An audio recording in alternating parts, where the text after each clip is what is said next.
Guys আমরা অবশেষে চলে আসলাম ফোকফো। ফোকফো হচ্ছে আপনার কোরিয়ান ভাষা, একটা বাংলা ভাষা হচ্ছে আপনার ওয়াও। এটা দেখার জন্য আরও 14-15 কিলো রাস্তা রান করে আসলাম। আসলে জায়গাটা একদম অমায়িক, খুবই সুন্দর জায়গা। যদিও তো দেখতে পাচ্ছেন এই হলো অবস্থা সমুদ্রের পর। এই ঝর্ণাটা আপনাদেরকে দেখাচ্ছি।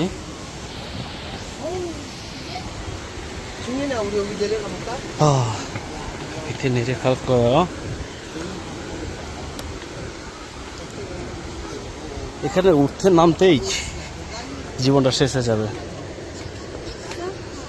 এতটা পথ পাড়ি দিয়ে আসলাম ঝর্ণা দেখতে। তো যাই হোক, যাই দেখি। এখান থেকে উঠতে তো আবার 12টা বেজে যাবে।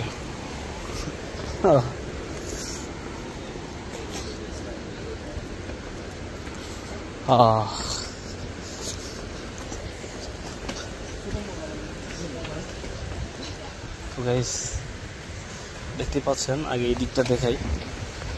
ঝর্ণাটা একটু আকর্ষণীয় থাক, যেটার কারণে আমি এতটা পথ বাইক ড্রাইভ করে আসছি যা বলার বাইরে। শুধু এদিকটা একটু দেখাই, ঝর্ণার এদিকে একটু পরে দেখাচ্ছি, যেহেতু ওটা একটা আকর্ষণীয় জিনিস।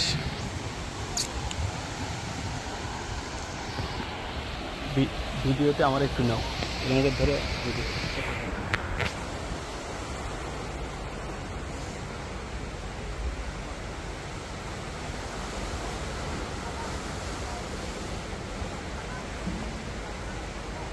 আসো।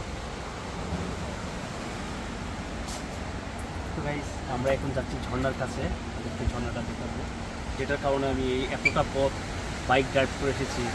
অনেক আকর্ষণীয় একটা জিনিস। তো গাইস চলো, লেটস গো।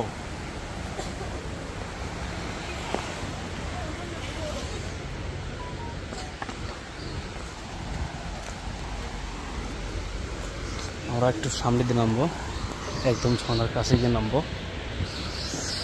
রেস্ট করার জায়গা, যদিও আমরা এখান থেকে বাইকটা ভাড়া করে নিয়েছি, এই কারণে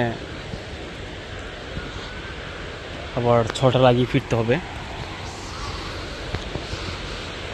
আরে ভাই,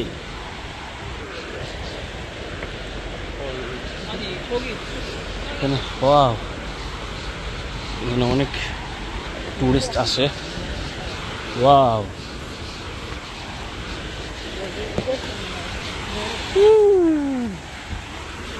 তো আমরা অবশেষে চলে আসলাম সেই কাঙ্ক্ষিত ঝর্ণার কাছে। তো চলুন দেখি ঝর্ণাটা কেমন। অনেক টুরিস্ট এই জায়গায়। আপনাদের মাঝে এই যে সেই ঝর্ণা দেখতেই পাচ্ছেন। ওয়াও,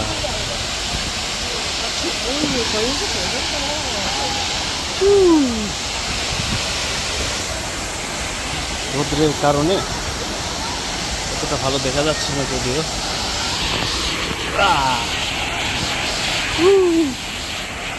এখানে অনেক মানুষজন। আর আমার হাতে হেলমেট থাকার কারণে অনেক কষ্ট হয়ে যাচ্ছে। এই যে ঝর্ণা, তো শুনে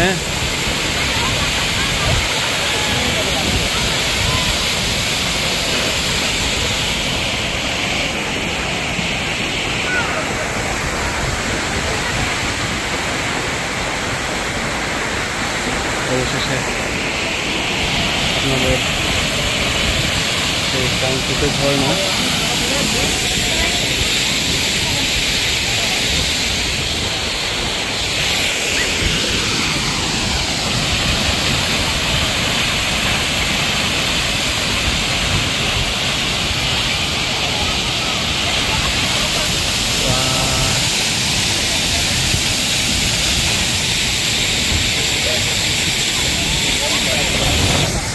Wow.